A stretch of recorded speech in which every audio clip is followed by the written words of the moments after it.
నమస్తే రమగారు. నమస్తే జీ. రమగారు, మనము ఒక వీడియో చేశామండి. మీ దినచర్య ఉదయం నుంచి రాత్రి పడుకునే వరకు మీరు ఏం చేస్తారు ఏంటనేసి. అయితే అందులో పూజ గురించి బ్రీఫ్గా చెప్పారు, పూర్తిగా మాట్లాడుకోలేదు. మరి ఈరోజు అసలు మీరు ప్రతిరోజు చేసే నిత్య పూజ ఏ విధంగా చేస్తారు, ఏం మొక్కుతారు? మొక్కులు మాకు చెప్పరేమో బహుశా. ఏం చేస్తారు రమగారు? ఎట్లా? సాధారణ పూజ చేయాలి. అవునా? అంటే నా పెళ్ళికి ముందుకి పెళ్ళి తర్వాతకి తేడా ఉంది. మా శాఖలు వేరు. సో అమ్మ వాళ్ళ ఇంట్లో పూజా విధానం ఒక రకం. అందులో రోజు ఆడపిల్లలు ఇంట్లో ఉన్న వాళ్ళందరూ పూజించే విధానాలు అవి తెలీదు. మా అమ్మ దేవతార్చన చేసేటప్పుడు ఏవో స్తోత్రాలు వరుసగా ఆవిడ చదువుకుంటుండేవారు. అవి విని విని విని నాకు దేవతార్చన విధానం అలవాటైంది, బాగా వచ్చింది. కాకపోతే అది దానికి ప్రత్యేకంగా మడిగట్టుకోవాలి. మా పెరమాళ్ళని అందరూ ముట్టుకోరు. మా ఇంట్లో విధానం అది. ఈ అత్తవారింట్లో పూజా విధానం వేరు. అమ్మ వాళ్ళది నిలుబొట్టు, అత్తగారి వాళ్ళది అడ్డబొట్టు. ఓకే. ఈ బొట్టు తేడాతోటి పూజా విధానాల తేడాలు ఉంటాయి. తులసి పూజ అవి మా ఇంట్లో అలవాట్లేదు. మరి మా వాళ్ళల్లో ఎవరైనా చేస్తారేమో. తులసితోటి స్వామిని పూజిస్తాం, కానీ తులసికి పూజ తెలియదు అనమాట. నోములు వ్రతాలు అవి ఉండవు మాకు. పుట్టింట్లో లేవన్నమాట, నోములు ఉండవు.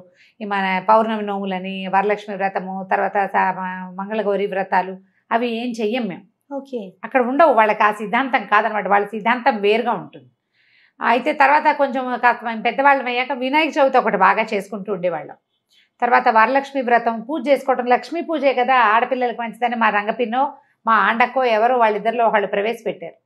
వరలక్ష్మి వ్రతం అప్పుడు మా అమ్మ పూజ, మాకు మా దేవతార్చన అయిపోతే విడిగా మేము ఒక పీట పెట్టుకుని బంగారపు వస్తువు ఏదైనా పెట్టుకుని వరలక్ష్మి వ్రత విధానం పుస్తకం చదువుకుని పూజ చేసుకునేవాళ్ళు. అదే మాకు తెలుసు, అంతకంటే తెలియదు. అత్తవారింటికి వచ్చాక వీళ్ళ పూజా విధానం అవి కొంచెం వేరుగా ఉంటాయి. వీళ్ళకి నోములు అవి ఉన్నాయి. మూగుదానికైనా 3 నోములు 3 వేలు చూపించేవారు మా అమ్మగారు. ఓకే. మా వారి నాయనమ్మ, అత్తగారు లేరు కదా, సో మా వారి నాయనమ్మ ఉండేవారు, మా అమ్మగారు ఉండేవారు. 3 నోములు అని వరలక్ష్మి వ్రతం చేయించారు. మంగళగౌరి నోములు పట్టించారు. 5 సంవత్సరాలు చేయవలసింది. తర్వాత ఏమో పువ్వు తాంబూలం పండు తాంబూలం నోము ఒకటి నోయించారు. తర్వాత 16 ఫలాల నోము అదొకటి పట్టించారు అనమాట. వరలక్ష్మి వ్రతం ఏటా చేసుకునేది. క్రమంగా ఇది నేను నేర్చుకున్నా. అయితే ఈ మామగారు అప్పుడప్పుడు ఉంటుండేవారు, కానీ రెగ్యులర్గా ఎప్పుడు నాతోటే లేరు. ఎప్పుడైనా వచ్చేవారు. ఆవిడ పూజా విధానాన్ని నాకు నేర్పించేసే ప్రయత్నం చేయలే. నేను చదువుకున్న పిల్లని, సంస్కృతం వచ్చు, పెద్దింట్లో నుంచి వచ్చాను కాబట్టి కొంత ఏదో చేసుకుంటుందిలే అన్నట్టుగా దీపం పెట్టుకోవటం ఒకటే పూజా విధానంగా ఉండేది నాకు తెలిసి అప్పట్లో. పెళ్ళైన కొత్తల్లో ఆయన మావారు సంధ్యావందనం చేసుకోవటము, ఆయన జపం చేసుకోవటం చిన్నతనంలో వాళ్ళకి ఉపనయనాలు చేసేసారు 7-8 ఇయర్స్కే. అప్పటి నుంచి ఆయన వాళ్ళకి బాగా అలవాటు. మా మరుదులు కూడా చాలా బుద్ధిమంతులు ఆ విషయంలో. పొద్దున్నే లేచేసి సంధ్యావందనం చేసుకోవటము, సొంతంగా జపం చేసుకోవటము అది ఉండేది. ఓకే. ఈ పూజ ఏముంది, నేను దీపం పెట్టుకోవటం, 4 పువ్వులు పెట్టడం, ఏదైనా పళ్ళు నైవేద్యం పెట్టడమే చేసేదాన్ని. దీపం కూడా ఆయన ఒకసారి పెట్టేసేవారు, నేను మళ్ళీ అందులో కొంచెం నూనె వేసేదాన్ని. అలాగే చేసేదాన్ని. ఒక 3-4 సంవత్సరాల పాటు వరలక్ష్మి వ్రతం, మంగళగౌరి నోములు, ఏదైనా సత్యనారాయణ వ్రతం చేసుకుంటే అది తప్ప మొదటి 4 సంవత్సరాల పాటు నేను ఏమీ పెద్దగా శ్రద్ధగా చేసింది అయితే లేదు. ఇవన్నీ నిజాలే, ఇందులో దాచేందుకు ఏం లేదు. అయితే 4 ఏళ్ళు మా పెద్దబ్బాయికి ఒక ఏడాది ఇంచుమించుగా 1.5 వయసు ఉండగా మా వారికి కొంత పరిచయస్తులు, బహుశా బాబాయ్ గారి ఫ్రెండ్స్, వీరి మావయ్యకి ఫ్రెండ్స్ అనమాట. ఫ్రెండ్ ఒక ఆయన మోహన్ రావు గారు, వారి పేరు తలుచుకుంటేనే చాలా సంతోషంగా ఉంటుంది. ఆయన నాకు చెప్పారు, అమ్మ లలితా సహస్రం చదువుకోండి మీరు. నా పెళ్లి నాటికి నాకు లలితా సహస్రం రాదు. ఇంచుమించు నాకు ఒక 30 సంవత్సరాలు వస్తూ ఉండగాను, ఇంకా రాలేదు, 30 రాకముందే నేర్చుకున్నాను అనుకో. మా పెద్దక్కయ్య లలిత కామ్యం, అందరూ చదవకూడదు అనేది. మా ఇళ్లలో అసలు లలితా శాస్త్రం చదివే పద్ధతే లేదు.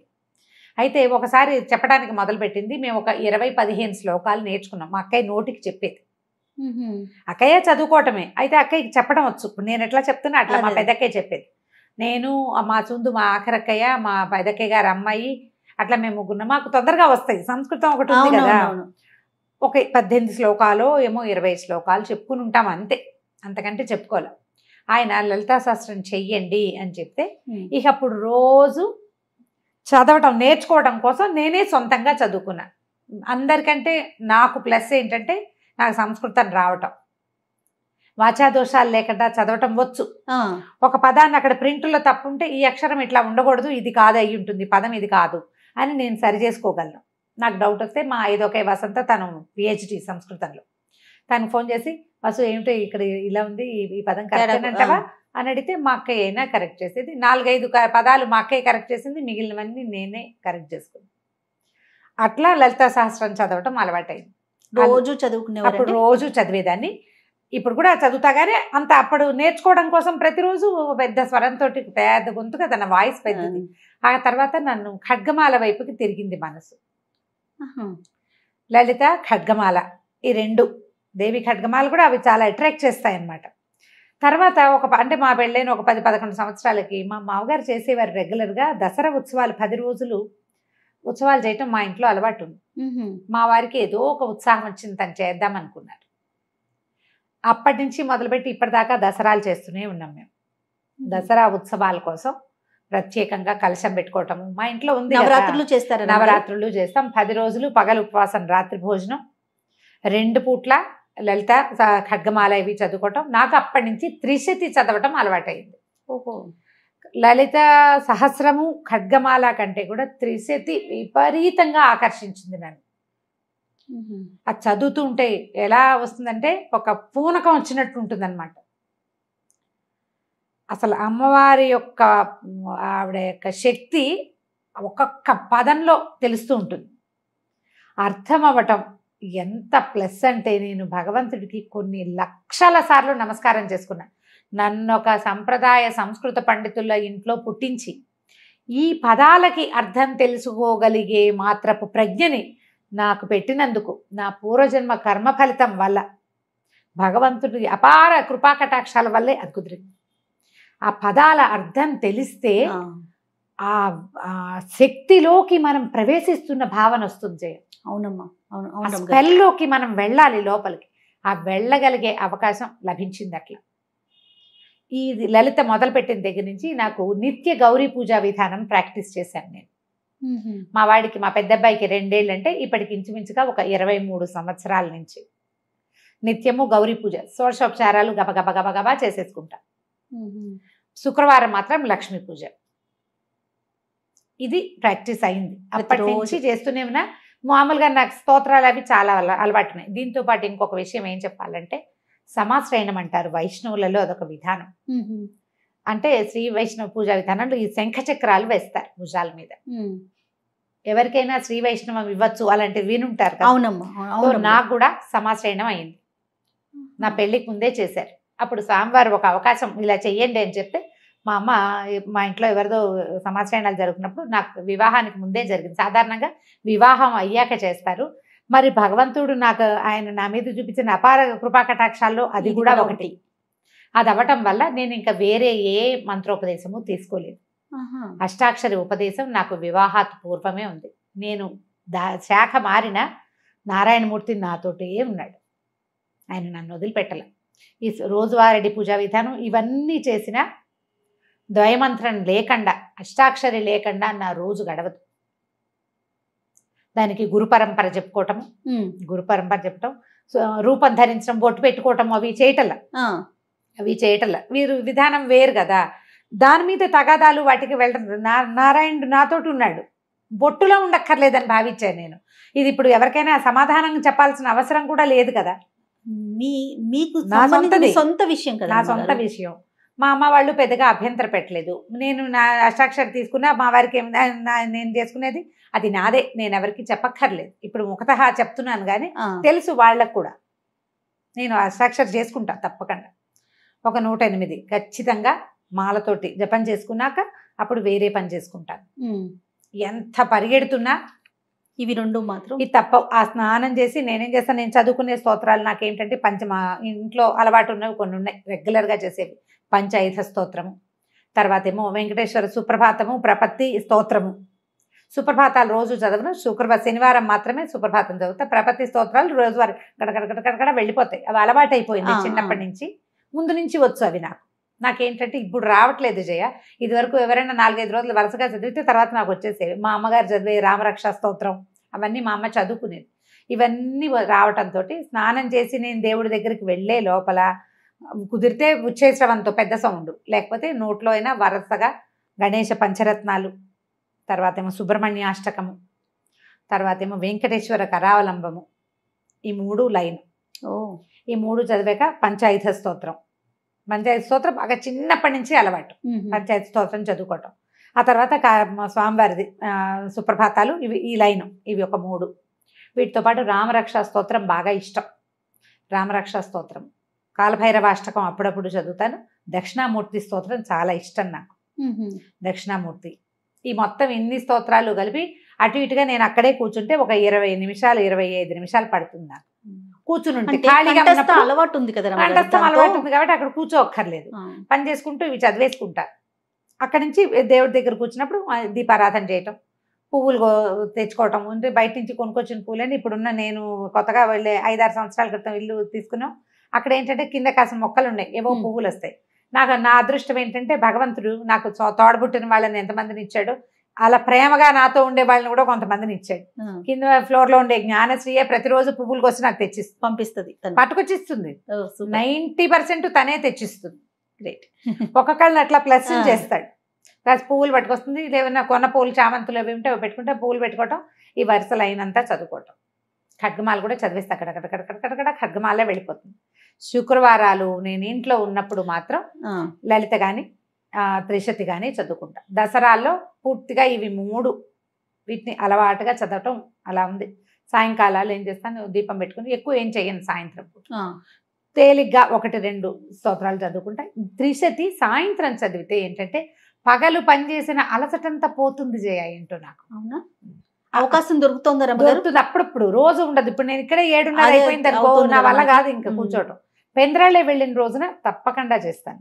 దీంట్లో వీటిలలో ఒక్కొక్క రోజు ఒక్కొక్కటి ప్లస్ చదవబుద్ధి అయితే ఆ పూట ఖాళీగా ఉన్నాను అనుకో, కాలభైరవాష్టకం, తర్వాత జగన్నాథాష్టకం చాలా ఇష్టం నాకు, పూరి జగన్నాథుడి గురించి అదొకటి చదువుతాను. మధురాష్టకం అవి ఇష్టం.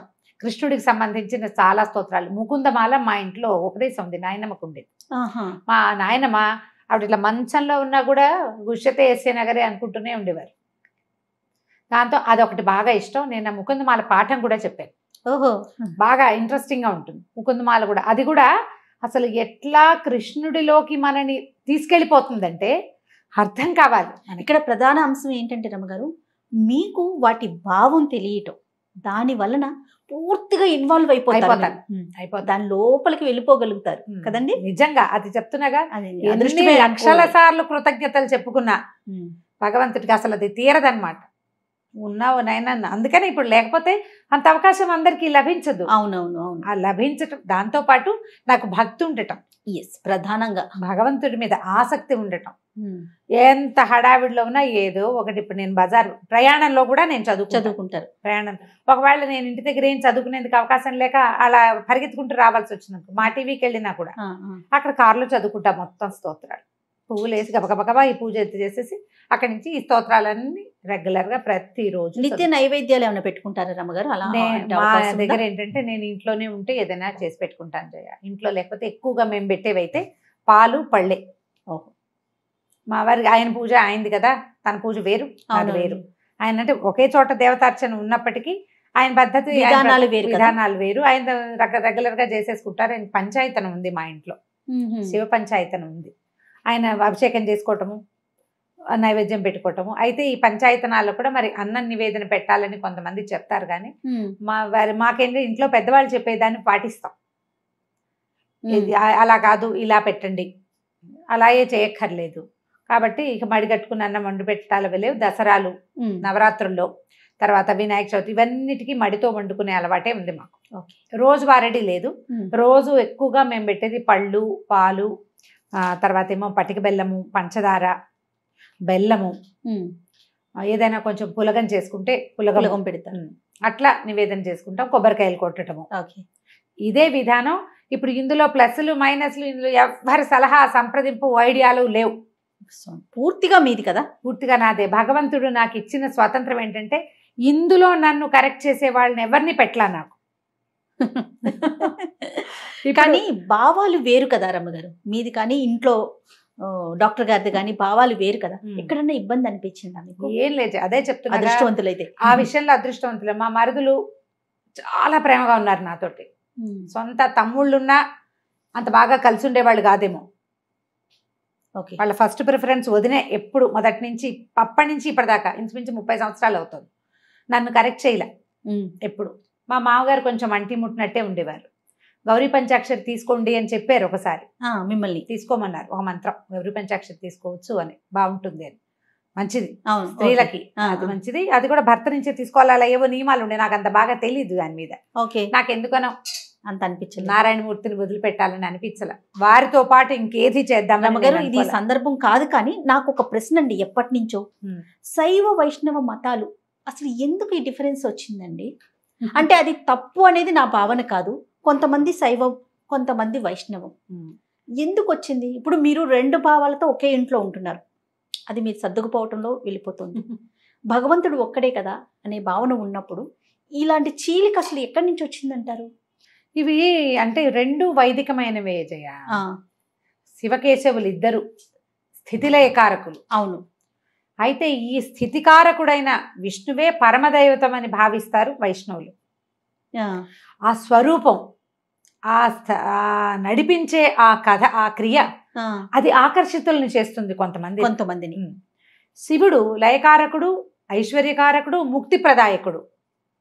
ఆయనే పరమదైవతమని కొంతమంది భావిస్తారు. నీకు చూడు, ఆ పచ్చటి చెట్టు ఉంటే ఆ పచ్చటి చెట్టు మీద కొంతమందికి దృష్టి నిలుస్తుంది. దాని మీద ఒక గులాబీ రంగు పువ్వు ఉంటే గులాబీ పువ్వు మీదకి కొంతమందికి దృష్టి వెళ్తుంది. ఈ రెండిట్లలో ఏది కరెక్టు? ఎవరి భావన వారిది కదా, వాళ్ళది. దీంట్లో ఏమైందంటే నాదే కరెక్ట్ అనేది తీవ్రత వచ్చేసింది. ఆ భావం ఎంతవరకు కరెక్ట్ అండి? కరెక్టా అంటే మనం చెప్పలేకపోతాం జయ. మనం ఇదంతా మాబ్లో ఉంటుంది, జనాలు గుంపుగా చేరినప్పుడు వాళ్ళ భావాలు ఉంటాయి. నారాయణమూర్తి ఆ స్వరూపము, ఆయన ఆ చెప్పబడుతున్నటువంటి రకరకాల క్రియలు, ఈ దశావతారాలు, ఇవి కాకుండా చెప్పబడే మొత్తం 21 రకాల అవతారాలు, అవన్నీ ఆకర్షితుల్ని చేస్తాయి కొంతమందిని. పరమేశ్వరుడు, ఆయన యొక్క రుద్రమూర్తులు, ఆయన యొక్క క్రియాకలాపాలు, సదాశివుడుగా నిరంతరము శక్తితో కలిసి ప్రపంచంలోనే ఉండటము, ప్రపంచ నిర్మాణ శక్తి పరమేశ్వరుడే అవటము కొంతమందిని ఆకర్షితులు చేస్తుంది. భగవంతుడు నాకు ఇచ్చిన వరం ఏంటంటే, నాకు వీళ్ళిద్దరిలో తేడా లేదు. అది ఎంత ఆకర్షిస్తుందో ఇదంత ఆకర్షిస్తుంది నన్ను. నేను లలితలో ఎంత మిళితమైపోతానో విష్ణు సహస్రనామంలో అంత వెళ్ళిపోతాను. విష్ణు సహస్రనామము చదువుకుంటాను, అది రోజువారీ క్రియ. అంటే అంశాలు వేరైనా భావం ఒకటే కదా? ఒకటే. భగవంతుడు ఒకడే. నిన్ను ఆకర్షించే భావాలు 2 వేరు ఉంటే ఒకదాని మీద తీవ్రంగా వెళ్తాం. అందుకని అట్లా వచ్చింది. విష్ణు సహస్రనామం కూడా నా రోజువారీ కార్యక్రమాల్లో ఉంటుంది. కడకడగడ ఏముంది, 7-8 నిమిషాలు పడుతుంది. అలవాటు అయిపోయింది. అలవాట్లో చదువుకుంటూ ఉంటాను. ఇప్పుడు ఇది కరెక్టా కాదా, మీరు అలా ఎలా చేస్తారు, లాంటి ప్రశ్నలు ఇందులో కుదరదు. నా ఆసక్తి భగవంతుడి మీద నాకున్న విశ్వాసం అంతే. నేను ఎలాంటి స్వరూపమైనా నన్ను ఆకర్షిస్తుంది. లక్ష్మీ నరసింహస్వామి ఎక్కువ ఆకర్షిస్తాడు.